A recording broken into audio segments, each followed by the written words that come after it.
आप the news words देख रहे हैं। मैं अरुण कुमार पांडे, नमस्कार। बिहार में सियासी हलचल बढ़ी, प्रधानमंत्री का प्रोग्राम हो गया, अमित शाह भी आने वाले हैं, राजनाथ सिंह भी आ रहे हैं। नई सरकार बनने के बाद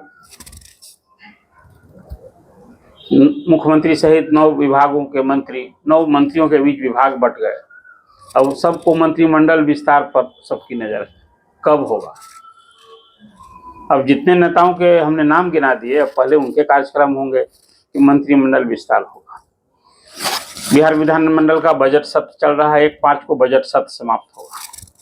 चर्चा थी, कयास लग रहा था कि बजट सत्र तक जो विधायकों में मंत्री बनने की होड़ है या विधायकों में असंतोष है, इसके मद्देनजर मंत्रिमंडल विस्तार टाल दिया गया है। अब विस्तार भी होना है और बिहार विधान परिषद की 11 सीटों के लिए द्विवार्षिक चुनाव की घोषणा हो गई। 21 मार्च को चुनाव होने हैं, उसमें सत्तारूढ़ एनडीए को 6 सीट मिलनी है। अभी सिर्फ सत्तारूढ़ दल में जो हलचल है, अब खासकर बीजेपी में, उसी को लेकर चर्चा के लिए आपके सामने। और 21 मार्च को विधान परिषद के चुनाव होंगे, उसके पहले लोकसभा चुनाव की घोषणा हो जानी है। 13 मार्च के बाद 14 को हो या 13 के आसपास लोकसभा चुनाव की घोषणा होगी, आचार संहिता लागू होगी। आचार संहिता लागू होने पर मंत्रिमंडल विस्तार में कोई दिक्कत नहीं है, तब भी विस्तार हो सकता है। लेकिन तब फिर क्या उतने दिनों तक टलेगा? पहले आइए चर्चा करूं। 28 फरवरी को रक्षा मंत्री राजनाथ सिंह बिहार दौरे पर आ रहे हैं। वो दरभंगा जाएंगे और छपरा जाएंगे। 2 मार्च को प्रधानमंत्री का कार्यक्रम तय हो गया है, वो औरंगाबाद जाएंगे और बेगूसराय जाएंगे। और अभी जानकारी मिली है कि प्रधानमंत्री फिर 6 मार्च को बिहार आ रहे हैं। उस दिन वो बेतिया में उनका कार्यक्रम है। और एक दिन पहले अमित शाह भी बिहार आ रहे हैं।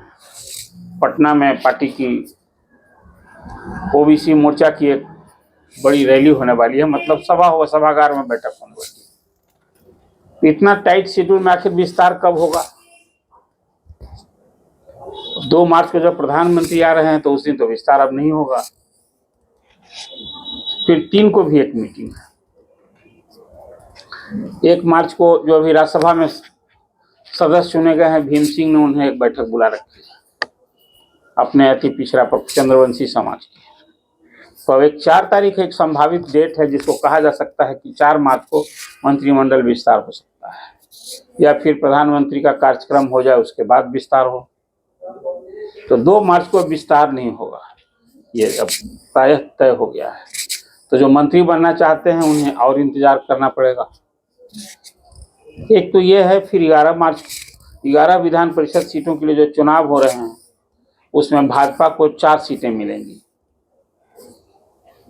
21 विधायक पर 1 सीट मिलती है और भाजपा की 78 विधायक। अब भाजपा के 3 विधान परिषद सदस्य रिटायर भी हो रहे हैं।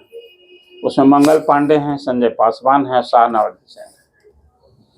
अब इसमें किसे टिकट मिलेगा? शाहनवाज हुसैन लोकसभा का चुनाव लड़ेंगे तो शायद विधान परिषद में नहीं जाएंगे। और फिर यदि बिहार मंत्रिमंडल का जो विस्तार होना है, यदि उन्हें उसमें जगह मिलनी है तो उन्हें परिषद में भी सीट मिल सकती है। तो फिर उन्हें लोकसभा चुनाव लड़ने की जो उम्मीद पाल रखे हैं, शायद वो भागलपुर से या फिर अररिया से अभी कैंडिडेट वो बताए जा रहे हैं। किशनगंज से तो एक बार वो सांसद रह चुके हैं, भागलपुर से भी एक बार रह चुके हैं। लेकिन अब पिछले चुनाव में तो किशनगंज सीट जदयू ने ले ली थी, जब वो भाजपा के साथ लड़ा था जदयू। तो इसलिए अब शाहनवाज हुसैन यदि लोकसभा का चुनाव लड़ते हैं तो शायद वो विधान परिषद में उनका कैंडिडेट बनाने की बात हो गई। इसीलिए कि जिन विधान परिषद सदस्यों की सीटों के लिए चुनाव हो रहे हैं वो सबका कार्यकाल अप्रैल महीने में पूर्णे जा रहा है, अप्रैल मई में पूर्णे जा रहा है। तो इसलिए अब एक साथ मंत्रिमंडल विस्तार, विधान परिषद का चुनाव और फिर लोकसभा चुनाव की घोषणा, तीनों चीजें कुछ इस तरह से एक दूसरे से जुड़ी हैं कि सबको ध्यान में रखकर विधान परिषद में भी सीटों का तय होगा कि विधान परिषद में कौन जाएंगे। मंगल पांडे यदि अब 2 बार विधान परिषद के सदस्य रह चुके हैं और वो लोकसभा का चुनाव लड़ना चाहते हैं, तो शायद वो विधान परिषद में फिर उन्हें अवसर नहीं मिलेगा। संजय पासवान का भी कार्यकाल समाप्त हो रहा है और उनकी जगह भी कोई नया चेहरा जा सकता है। अब फिर अभी जो बीजेपी की रीति नीति चल रही है उसमें ओबीसी पर बहुत ध्यान है, लालू प्रसाद की राजनीति को कुंद करने के लिए, और फिर नीतीश कुमार तो अभी पाले में आए हैं, तब से ओबीसी पर यहाँ ध्यान है। तो आपको याद होगा कि राज्यसभा में भी बीजेपी ने एक सीट खाली हुई तो शंभू पटेल को भेजा था जो धानुक जाति से है। अभी राज्यसभा की 2 सीटों में जो चुनाव हुए उसमें दोनों ही अति पिछड़ी जाति के, एक धर्मशिला गुप्ता भी तेली समाज से आती हैं जो बिहार में अति पिछड़ी जाति की सूची में, और फिर भीम सिंह गए हैं वो चंद्रवंशी समाज से। तो शायद लगता है कि विधान परिषद में जो 4 सीटें बीजेपी के खाते में जा रही है, वो 1 सीट तो उसमें हमें लगता है कि हमको देना होगा, इसलिए कि जीतनराम मांझी के जो लड़के हैं वो अभी मंत्री हैं, उनका भी कार्यकाल समाप्त हो रहा है। लेकिन अब यदि वो लोकसभा का चुनाव लड़ेंगे खुद, तो परिषद में उनको फिर शायद ही अवसर मिले। क्या होगा, या खुद जीतनराम मांझी फिर लड़ेंगे चुनाव लोकसभा का, तो अभी तो तय होना है कि पिता पुत्र में कौन लोकसभा का चुनाव लड़ेगा और उसके अनुरूप परिषद में वो सीटें तय होंगी। फिलहाल संतोष सुमन तो अभी मंत्री भी हैं, तो एक स्थिति ये है। अब बीजेपी में जो संभावित नाम है उसमें है कि पहले कुर्मी समाज के अध्यक्ष, कभी राम प्यारे लाल के बाद परिषद में कोई कुर्मी समाज से बीजेपी ने प्रतिनिधित्व नहीं भेजा। अब अभी एक नाम है प्रेम रंजन पटेल का। तो प्रेम रंजन पटेल जिस विधानसभा क्षेत्र से आते हैं, प्रहलाद यादव अभी जो राजद के विधायक थे अब इसी पाले में आ गए हैं एनडीए में, तो क्या होगा, फिर प्रेम रंजन पटेल के लिए कोई जगह दूसरी पार्टी देगी। वो तो कभी उनका राज्यसभा में भी जाने की चर्चा होती थी, तो राज्यसभा में नहीं मिला, तो इस बार क्या प्रेम रंजन पटेल को अवसर मिलेगा। एक कोई अपर कास्ट से राजपूत समाज से भी कोई जाना है, तो उसमें राजेंद्र सिंह जो कभी संगठन महामंत्री रहे हैं झारखंड में, अभी प्रदेश भाजपा के उपाध्यक्ष हैं, उनके नाम की भी चर्चा है। और इसी तरह से कई नामों की चर्चा है। अब उसमें संजय पासवान नहीं जाते हैं तो फिर क्या, यहाँ शिवेश राम जाएंगे, योगेंद्र पासवान जाएंगे, इनके नाम की भी चर्चा पार्टी में हो रही है कि परिषद में इन्हें जगह मिल सकती है। अब कभी लाजवंती झा हैं वहाँ पार्टी में, कभी उनकी भी चर्चा होती थी। अब इस बार कहीं मंगल पांडे नहीं जा रहे हैं तो फिर का शायद उनके नाम की भी चर्चा हो। तो कुल मिला जुलाकर अभी अंतर तो तय होना है। 26 तारीख को भाजपा की प्रदेश चुनाव समिति की बैठक होने वाली है और उसमें परिषद चुनाव को लेकर कैंडिडेट तय होंगे और फिर अंतिम फैसला तो केंद्रीय नेतृत्व को करना है। अब लगे हाथ फिर मंत्रिमंडल विस्तार भी होना है, उसमें भी मुझे लगता है कि अधिसंख्य नए चेहरे ही भाजपा की सूची में मंत्री बनने वाले लोग में हैं। लेकिन उसमें एक नितिन नवीन का नाम अभी है कि कायस्थ समाज से शायद उन्हें जगह मिल सकती है, इसलिए कि राज्यसभा के चुनाव में प्रदेश पार्टी की ओर से एक ऋतुराज सिन्हा की भी नाम भेजा गया था, लेकिन अंततः तो बात बनी धर्मशिला गुप्ता के नाम पर और भीम सिंह के नाम पर, और ऋतुराज पटना साहिब से कैंडिडेट हैं जहां रविशंकर प्रसाद अभी सिटिंग एमपी हैं।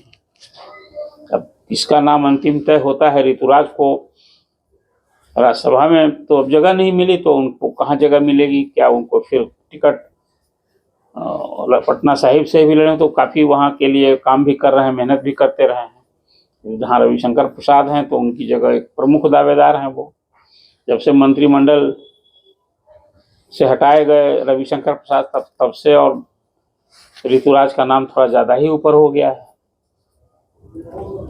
कुल मिलाजुला कर एक स्थिति जो अभी दिखती है वो परिषद चुनाव के बाद जब विस्तार होता है उसमें अब मंत्रिमंडल विस्तार में एक जनक सिंह का भी नाम है चर्चा में, कि वो बनाए जा सकते हैं नए चेहरे में। और फिर इसी तरह से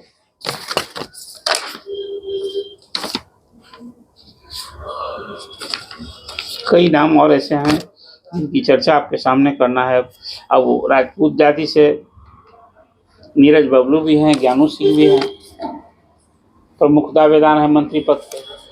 4 बार ज्ञानू सिंह भी विधायक रह चुके हैं, नीरज बल्लू पहले भी मंत्री रहे हैं। अब किसे कौन बाजी मारता है ये तो देखना है। उसी तरह से अब ब्राह्मण जाति से अभी नीतीश मिश्रा का नाम सबसे आगे चल रहा है चर्चा में। आपको याद होगा पहले आलोक झा ही मंत्री थे। अब भूमिहार जाति से भी ये देवेश कांत का नया नाम सुनने को मिला है कि बुढ़िया कोठी से विधायक हैं। उनके नाम की भी चर्चा हो रही है कि शायद इस बार नए चेहरे के रूप में उन्हें जगह मिले।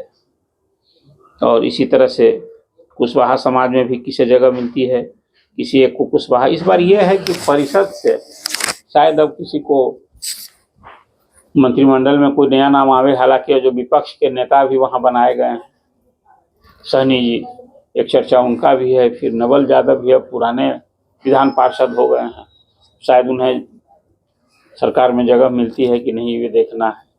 तो कुल मिला जुला करके ये तय है कि अब जो विस्तार होता है, यदि लोकसभा चुनाव के कार्यक्रम की घोषणा के पहले संभवतः 4 को विस्तार हो सकता है, तो उसमें इन्हीं नामों में से मुझे लगता है कि अधिशंख्य यही नाम होंगे और अधिशंख्य नए चेहरे होंगे।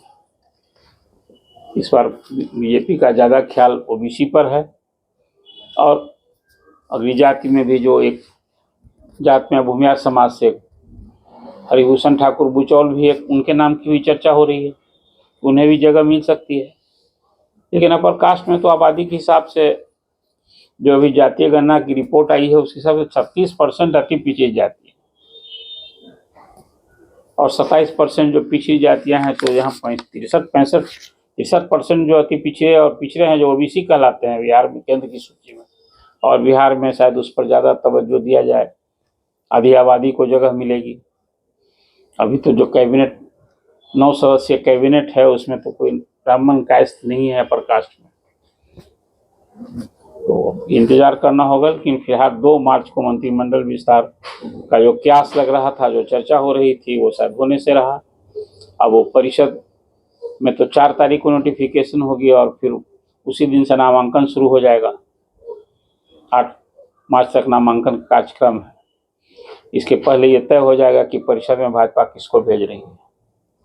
और फिर मंत्रिमंडल विस्तार जो होता है उससे एक तस्वीर साफ होगी कि जिसे मंत्रिमंडल विस्तार में जगह मिलेगी कैबिनेट में, वो उसको जो कुछ चर्चित नाम है वो शायद लोकसभा का चुनाव नहीं लड़ेगा।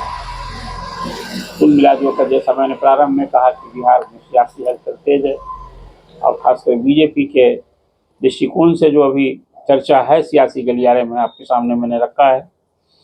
आप क्या सोचते हैं? आप द न्यूज वर्ड्स को देखिए, सब्सक्राइब कीजिए, लाइक कीजिए और अपनी प्रतिक्रिया कमेंट जरूर दीजिए।